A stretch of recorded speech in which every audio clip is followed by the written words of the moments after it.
বুধবার মোথাবাড়ির বিডিও অফিসে ঘন্টার পর ঘন্টা আটকে থাকার পর একসময় বেরিয়ে আসতে পেরেছিলেন বিচারকরা, কিন্তু রাস্তাতেও তাঁদের গাড়ির ওপর ভয়ঙ্কর হামলা হয়। Our pilot is no more there. He has suffered accident due to the hurdles of bamboos and the hurdles and the bricks. We are traveling alone. শুক্রবার সেই ঘটনাস্থলেও যায় এনআইএ টিম। ঠিক আমরা যেখানে রয়েছি আমলিতলা, ঠিক সেইখানে যখন বিচারকদেরকে উদ্ধার করে নিয়ে যাওয়া হচ্ছিল, ঠিক এখানে আগুন জ্বালিয়ে ব্যারিকেড দিয়ে তাদের গাড়ি আটকানোর চেষ্টা হয়। সেখানে এনআইএর আধিকারিকেরা এসেছেন এবং কোথায় সেই বিচারকদের স্টোন পেল্টিং করা হয়, কোথায় সেই বাঁশের ব্যারিকেড ছিল, সেইখানে এসে সরেজমিনে ক্ষতি দেখছেন এনআইএর আধিকারিকেরা। তারা যেমন খাতায় প্রত্যেকটা পয়েন্ট নোট ডাউন করছেন, যেখানে জেলার অফিসাররা রয়েছেন তাদের থেকে পুঙ্খানুপুঙ্খ বিস্তারিত বর্ণনা তারা জেনে নিচ্ছেন। তার পাশাপাশি কিন্তু ঠিক যেখানে আগুন পোড়ানো হয়েছিল আর যেখানে এই বিক্ষোভ দেখানো হয়েছিল তারও কিন্তু ক্যামেরার মাধ্যমে ভিডিও ফুটেজ করেন। সূত্রের দাবি, এনআইএ মূলত যে বিষয়গুলি জানতে চাইছে সেগুলি হলো গাফিলতি কাদের কাদের ছিল। সেক্ষেত্রে পুলিশের ভূমিকাও স্ক্যানারের নিচে আসবে, কারণ পুলিশ প্রশাসনের বিরুদ্ধে অভিযোগ তারা বিষয়টা জানা সত্ত্বেও সময় মতো কার্যকরী ভূমিকা নেয়নি। কেন তাদের পদক্ষেপ করতে 12 ঘন্টারও বেশি সময় লেগে গেল, সেই বিষয়টাও এনআইএ খতিয়ে দেখবে বলে সূত্রের দাবি।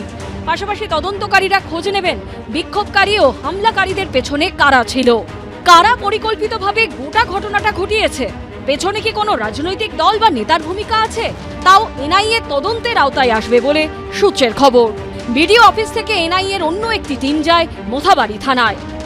বিভিন্ন দলে ভাগ হয়ে এনআইএর টিম তারা মোথাবাড়ি এলাকার বিভিন্ন প্রান্তে গেছেন। যেমন এনআইএর অফিসারকে দেখতে পাচ্ছি এই মুহূর্তে মোথাবাড়ি থানায়।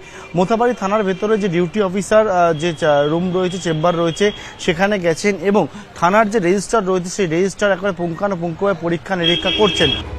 সূত্রের খবর, পুলিশের কাছ থেকে এনআইএর অফিসাররা জানতে চান বুধবার কোন কোন অফিসার কখন ডিউটিতে ছিলেন, সেদিন সকাল থেকে কি কি পদক্ষেপ করা হয়েছিল, ভোটের আগে মোথাবাড়ি থানা কত কেন্দ্রীয় বাহিনী পেয়েছে, গন্ডগোলের সময় কখন কত কেন্দ্রীয় বাহিনীকে পাঠানো হয়েছিল, বিডিও অফিসে কারা জমায়েত করেছিল, জমায়েতের নেতৃত্বে কে বা কারা ছিলেন।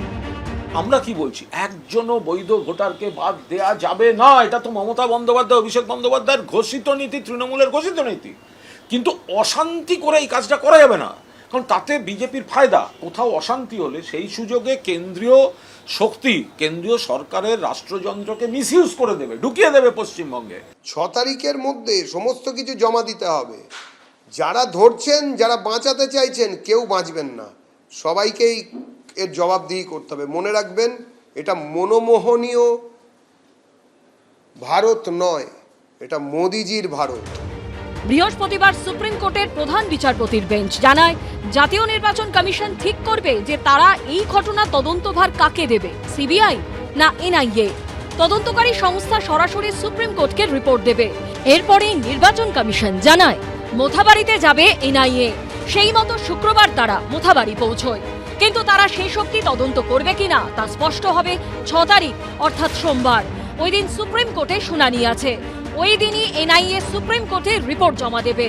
তারপর দেশের সর্বোচ্চ আদালত স্থির করবে তদন্ত শেষ অবধি রাজ্য পুলিশই করবে নাকি কেন্দ্রীয় তদন্ত সংস্থা এনআইএ।